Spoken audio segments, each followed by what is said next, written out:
We got the Shedeur Sanders debut. Eagles win again on a questionable call. They can't keep getting away with this. And is the Chiefs dynasty over? Right here on the NFL Recap Revival style, baby. Let's get it. New York Revival, I'm in the building. Let's go.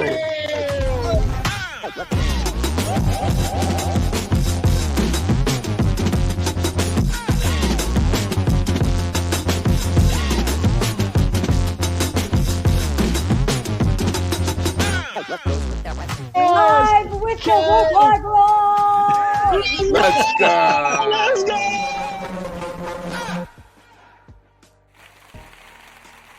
Guys, it's your boy Eli Rax, a.k.a. Vibes. It's got Mr. Glass half full and El Jefe. This is the NFL Revival Recap. Man, on Monday, we do this for you guys, man. Let's get right into it. We're going to waste no time. Shedeur Sanders debut, man. And I want to go around the room, man. Speed, give me your thoughts on that, man, and let's chew on it a little bit.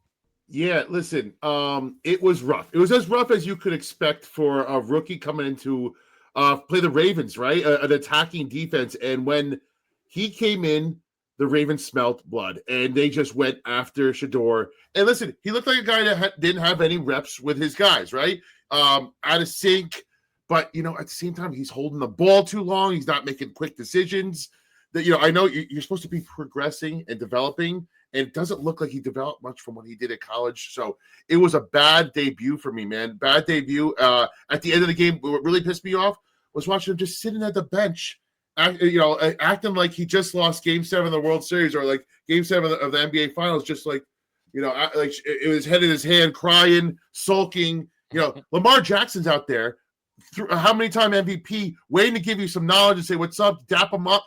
And he's looking around, and Shedeur's nowhere to be found, bro. That's go. That's one of your guys. That's someone you should be looking up to. And he just sat there sulking, man. Go with your teammates. Be with your teammates. Again, it's the Shedeur show, and then all the backers out in the open trying to make light of the situation. I don't know, man. Terrible debut. I'll give him another one. He needs a full game though for me. See what he looks like after a full week of practice. I mean, he was a deer in headlights out there. The crowd clearly wanted him there. They made that obvious. And he looked sloppy. Obviously, like things you could get away with in college, especially at Colorado, is you could tell the speed of the game. He was like, holy shit, look how fast this is collapsing and coming at me. And there is no escaping these monsters chasing after you. But I mean, he can throw the ball. Give him a week of practice if Gabriel remains in the protocol and see what he could do next week. But not everything has to be front page news just because it's Shedeur. I may never understand that. They're making it worse for him by defending every little thing. Just let the kid play and learn. It was his first game. Give him a little time.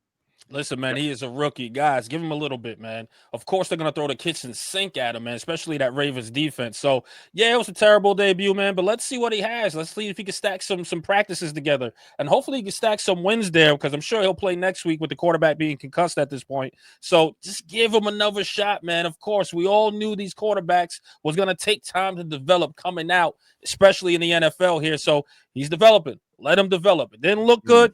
But give him time, and I think he'll be fine. And, guys, all the reporters, Cam Newtons of the world, the Josina Andersons, stop it. Please, for the love of God, you're making this worse. You're just pouring gasoline on a fire that's already lit at this point. Don't give him no more excuses. He's a big man. He's a grown man. Let him go out there and learn from this loss, and let him go out there and get better. It is that simple, man. Of course, here we go, man. We got the Bucks and the Bills. My goodness, electric factory here, man. That's a good title, by the way. Man, give us your thoughts on that game, brother. I mean, if I could sum up this game, one team had Josh Allen and the other one didn't. And he was, he didn't even start off good, started with a pick, didn't look comfortable. And then he settled in and he just took over. He was the best player by far on the field, and he's out of control. And they also got a little running back help, right, Speed? Yeah. Shout out to all the desperate fantasy owners that picked up Sean Tucker on the waivers last second because my man went off. We got 106 yards rushing, 2 rushing touchdowns, 34 yards receiving, and another receiving touchdown. Put up 30 points for me out of nowhere. The Bills defense doesn't look championship level, but 6 TDs for Josh Allen. Man, you saw the discrepancy between an MVP and Baker Mayfield, which was an early runner for the MVP. And he kind of just has fallen out of the race with that. But Bucks will be back. that was a fun game to watch if you were watching, man. It Shout out was. to the over too. Definitely. And listen, man, I really thought the Bucks, man, was that team, that gritty, that 07 Giant-ish type of team. And boy, I had to eat my words yesterday. Now listen, the Bills are the Bills, man. I did not expect them to go in there and drop this many points and basically just destroy the Bucks at this point, right? So definitely a fun game to watch, man. But geez, man, hopefully the Bucks can lick their wounds and come right back out and play again. But that Josh Allen, that boy MVP, Oof. man. Here we go, man. We got the next one. Chiefs Dynasty. Is it over? Mr. Glass half full, man. Let's go with that. I mean, listen, the Broncos didn't do anything special here, right? They didn't look great, but the Chiefs look that much worse. The Chiefs just it looks to me like a team that just is on the back end of their championship dynasty, right? They couldn't protect Patrick Mahomes, but Patrick Mahomes didn't really look like he had anybody to throw to. They got receivers. We thought they were back for a little bit there, but it just doesn't look right. They need Pacheco back maybe, but now that they're dropped to 5-4, they had a bad start. They're back to 5-4. They're losing tiebreakers to everybody. The Chiefs might not make the playoffs, man. The Chiefs really might not make the playoffs. They didn't look good, and now they're 2 games. I think they're 2 games back of the Broncos for the division. The changing the guard might be happening. We might have witnessed it just here. I was excited to see it for one. We're all kind of sick of the Chiefs right now. They need to reload to get back. The Patriots did it. You had a down year, you come back. It looks like this is one of those down years for the Chiefs, and they got to do something to change up because it does not look right. No, and the Broncos are running away with this division. The Chiefs are actually 5-5, buried in their own 5-5. division. Yeah, There we go. Two behind the Chargers, 4 behind the Broncos. This is crazy what the Broncos are doing this year. Another team that's just getting the bounces and they're just closing and they're figuring out ways to win games. And that's what happens when you start winning them early. You feel like you're going to win them. You figure out ways to win games, and they don't give up. And this had to be sweet for Broncos fans, as much as we were going head to head with them weeks ago. For them to get the better of the Chiefs like that in that fashion, that had to feel good for them. Finally having their number and looking like they're the better team moving forward. So credit to the Broncos too. Listen, man, this is a spark right here for the Broncos, right? When you start beating the Kansas City Chiefs of the world, man, it kind of gives you that little swag, that little I knocked off Big Brother here a little bit. You get what I'm saying? So, listen, this team, man, it gives them a lot of confidence, man. People should definitely fear the Broncos, especially taking them out. The Chiefs are 5-5. Who would have thunk it? Wow. Is this a down year or is it really an end of a dynasty? Guys, I'm going to tell you right now, hot take. It's the end of a dynasty, man. Nobody is going to be the New England Patriots winning all these Super Bowls and being this great for decades. Not anymore. I think the Chiefs is in the down year, the dynasty, all of that is over. Listen, Patrick Mahomes is going to be Patrick Mahomes. But if these guys keep picking in the middle of the pack, they're not going to get that roster better where it needs to be. That's kind of a GM problem. But, hey, that's another story for another day, man. But, of course, guys, we got the Eagles 16-9 over the Giants. Over the Lions. Giants? Over the Lions. I said the Lions. I said Giants. Oh, forgive me, y'all. Yeah, the Eagles that's where your head's at. Over the Lions. I'm sorry, my bad, guys. Get that my bad team out of your mind. Giants are on your mind. Eagles win 16-9. Stop me if you've heard this before. Questionable call leads to Eagles victory. It's unbelievable. If you watch this game, they called defensive pass interference on the Lions in the fourth quarter. On A.J. Brown. Looked like an uncatchable ball. If anything, A.J. Brown pushed off, and everyone with eyes can see that they got that call wrong. And it sucks because then the Eagles were able to run the clock out. Game over. That was the end of the game. And listen, I'm not saying the Lions were going to win. The Eagles defense looked absolutely elite, as good as any defense in the NFL. Scary depth, and they were firing off. They made Goff look as bad as I've ever seen him work. Look, I think it was his worst completion percentage in his career. Goff looked completely frustrated and lost. He was seeing ghosts out there. Credit to the Eagles defense, but I cannot stand the Eagles offense. It makes me absolutely sick that they just keep winning and doing this. They can't keep getting away with this. Listen. Yeah, I'm forced to watch the Eagles almost every week, and given the talent that they have, their offensive line was back. Everybody. I mean, listen, they lost Lane Johnson this game. I get it, but they have so many weapons, and to see them scuffling as bad as they are, and guess what? Detroit Lions stopped them about 4 out of the 5 tush pushes. Yeah, if that tush push goes away, that offense begins to look very big. And You have Chris Collinsworth just praying that they're going to – he's like, you know what? The Eagles, look, that was a vintage Eagles drive. Like, they're so close. They've been so close for about 10 weeks now. It's not happened yet. All the Eagles fans, they hate their offensive coordinator. He is not doing a good job for them. He's not getting them involved. A.J. Brown got fed that game, but still looks off. Then Devontae Smith disappears. Something is missing. Barkley can't get any running room beyond that offensive line. Jalen Hurts, he looked completely mid. They had, a total of 124 passing yards. 124. That's disgusting. And it's not like Barkley was going off, but how are they winning? They just keep winning. They keep the defense. It's either defense or special teams for them. They begin. Yeah. They're the anti-New York Giants. Either they get a great call when they need to, they make a great play when they need to. The defense keeps them in the games. Special teams scores a couple touchdowns, block kicks when they need to. They're a Super Bowl team because they have that pedigree. But that offense, man, that offense is going to be the thing that prevents them from getting there. It's weird. And I totally agree with that, man. I'll tell you this, man. The balls is bouncing their way. Now, again, I don't think anyone's afraid of the Eagles. It's just the ball bounces their way. So that offense, unfortunately, I don't see them going too far unless they figure it out. They will. And they look so freaking mid. They will. I'm sure they will. But are they back-to-back worthy? You know, you get what I'm saying? Is it back-to-back worthy? I don't think so. Well, listen, they'll make it far. Who's stopping them?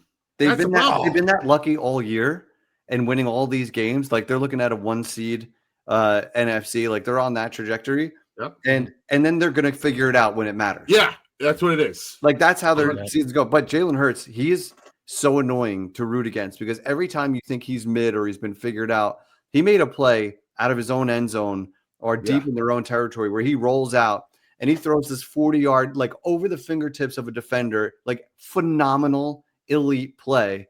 And then he does something like that. Like every time I want to talk shit to him, like in the Super Bowl, when they shut Barkley down, I said Barkley ran this team to a Super Bowl last year. They shut Barkley down. Spags did in the Super Bowl. Jalen Hurts goes off. He's throwing bomb touchdowns. I'm like, I hate this guy. He's just a winning player. He's a winning player, which is so frustrating. He just does enough to get that team to a victory every time. That's why the Eagles fans love him. They'll call him a Hall of Famer. It's much like Eli Manning. Eli Manning did what it needed to be done to get the Giants to victory all the time. It might not look pretty. The box score looks like shit. But if you keep winning, that's the job of a quarterback. And it really sucks if you're an anti-Eagles fan. All right, guys, I'm moving on. Get a round of applause for Speed on that one. But, guys, let's move on, man. Of course, man, we got the Rams over the Seahawks, man. Sam Darnold did not have a good game at all. Speed, take us away, man. Yeah, listen, it was one of those, and we talked about this on our Friday show, flying too close to the sun. Seahawks were due for a loss. It was going to happen, and it probably was supposed to happen in this game, division game, but they still fought. That's a good team there. They got a good team and a really good defense. That was two good defense going against each other. But listen, that same Rams defense gave Sam Darnold hell last year in the playoffs when he was a Minnesota quarterback. So whatever it is, that Rams defense has Sam Darnold's number, and he cannot figure them out right now. So he better pray to God that he doesn't have to face them in the playoffs when they get there, because I don't know what it is. The Rams, on the other end, they just Stafford does what he needs to do to get them to victory. They look fantastic. They cannot be stopped on offense. Even though they only scored 21 points, they still were in total control of that game. I never felt like they were going to lose that game. They are a legitimate threat. If there's one team that's going to take down the Eagles, I think it's this Rams team. They are locked in. They got the coach. They got the defense. Shout out to their defensive coordinator who is eluding my mind right now. Chris Shula. Shula. Yeah, one of the Giants, hopeful Giants candidate. At some point, he might be a little too early in his process, but he's got them balling out, and they don't have studs everywhere. That's just a good, well-coached defense. Something Shane Bowen would know nothing about. That's all I have to say. Yep. And I was going to go right in that direction and credit Chris Shula because that was a phenomenal defensive game plan. And this is a Seahawks team that had 35 points in the first half last week, and everybody's ready to crown Clint Kubiak and all that. But now you look at the other side, Rams shut him down. Absolutely shut him down, had him seeing ghosts again. And credit to the Rams. But they're saying Chris Shula, he's not going to stay there long. This is a guy that apparently has worked with McVay longer than anyone else, and he's worked his ranks up. And so he is going to get a job sooner or later. The Rams are legit, and I pray to God they beat the Eagles if and when that happens. I'm hoping, man. But guys, man, I got nothing to add to that. You guys freaking definitely wrap that up. I do appreciate that. But man, here we go. The what the F game of the week. Yeah. F, take it away, brother. Yep. The curse of the lock of the week continues, as I think we are 0 for 7 when we feel so good about a game. And I looked at the spread. The Chargers were only giving a few points. And I'm like, how? The Jags are on their best day. The Chargers are supposed to be a deep playoff team, Hall of Fame coach, Justin Herbert, like all of that. They lose 35-6. And I just can't understand it. Like the NFL, more than any other year, is so unpredictable this year. Good luck to all the bettors out there. Yeah, that was one that it had me scratching my head because I didn't understand it either. Why, like the spread was small and it seemed like a slam dunk. But man, every time I'm ready to just give Justin Herbert his flowers, he has a performance like this that just like 81 yards passing, 10 of the 18. What are we like? What are you doing? Like they couldn't get the rushing game going. They lost Vidal like early. Shout out to the Jaguars, 192 rushing yards, 4 rushing touchdowns on the ground. They just absolutely smashed the They did the Chargers, or the Chargers do to most other teams. They pulled the running game and just smashed mouth football. Hey, and now the Jaguars are back. Jaguars are now 6-4, and you have the Chargers now. They're 7-4. So like that AFC, I don't know what to make of it. It's a shit show. Patriots are at the top now. It's gonna be fun, but it's weird, man. It's weird out there. Like you said, good luck betting on it. Now, let me say this, man. Didn't the Giants beat the Chargers in their running game? So maybe it's just a weakness, right? Am I right on that? Because I don't think Jackson Dart threw for that many yards that game. That was his first start. You're right. Yeah, so I think it was mostly running. So it looks like they got a weakness there, but Justin Herbert is so inconsistent, man. And we talk about him like if, we could put him in the top 10. And you probably can by default, but does he really earn that spot with games like this? I don't know. So it's just something has to be done there with the Chargers if they want to be a serious contender, because that inconsistency from the quarterback position, especially, and the defense too, is just like, come on, what are we doing here, man? But guys, of course, man, the Monday Night Football is the preview, man. We got the Cowboys versus the Raiders, man. Take it away, brother. Yeah, this could be a game where the scoring back and forth. Yeah, it could get going. It's the Raiders are home, Cowboys traveling to them, and I think if the Raiders get going on the Cowboys offense, this is going to be a super high scoring game. We know the Cowboys defense is bad. I do think the Cowboys do enough. I think they have a kicker that can kick it from 70 yards, and I think he's going to have. I'm praying because I have him in both leagues, just selfishly. Yeah, that's a little plug there. A little plug. Yeah. Okay, let's go. Because I kind of need him to be that guy tonight. But listen, Cowboys get it done and they cover because I'm 0 for 4 otherwise. There's no reason. Yeah, there's no reason the Cowboys shouldn't win this game, right? Like they're 3-5-1. Their season is over if they lost this. They made some trades. They're getting healthier now. This is their first game back since the Nealand tragic death. They're going to have that motivation going for them. They're going to want to win it for him. Again, all signs are pointed to the Cowboys, but then whenever that happens, the Raiders could come out of nowhere. So like I don't know what Raiders team we're going to see. Bowers could go off in this game. I don't know. Like it'll be interesting to see. Dallas has to step up. Let's ride with Dallas until they show something different. Hedge our happiness. We think Dallas is going to win. Yeah, and then they look stupid and we laugh. I'll be honest with you, man. I think that team's going to come back and they're going to play just off that emotion alone. Yeah. I think Dallas is going to win and is going to convince people in prime time, like, yeah, we did this for our fallen brother here. So I think the Giants. I'm sorry. I don't know why I keep saying freaking Giants. I know why. I know. I can't wait to Tuesday.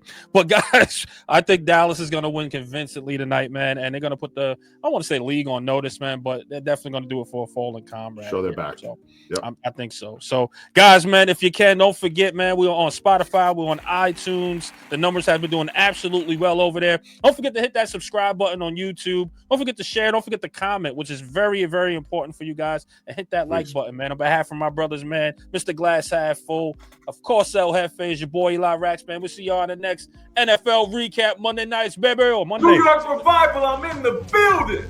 Let's go.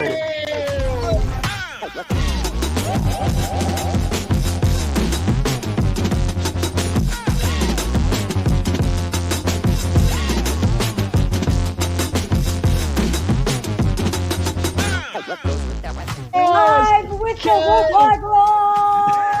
Let's go. Let's go.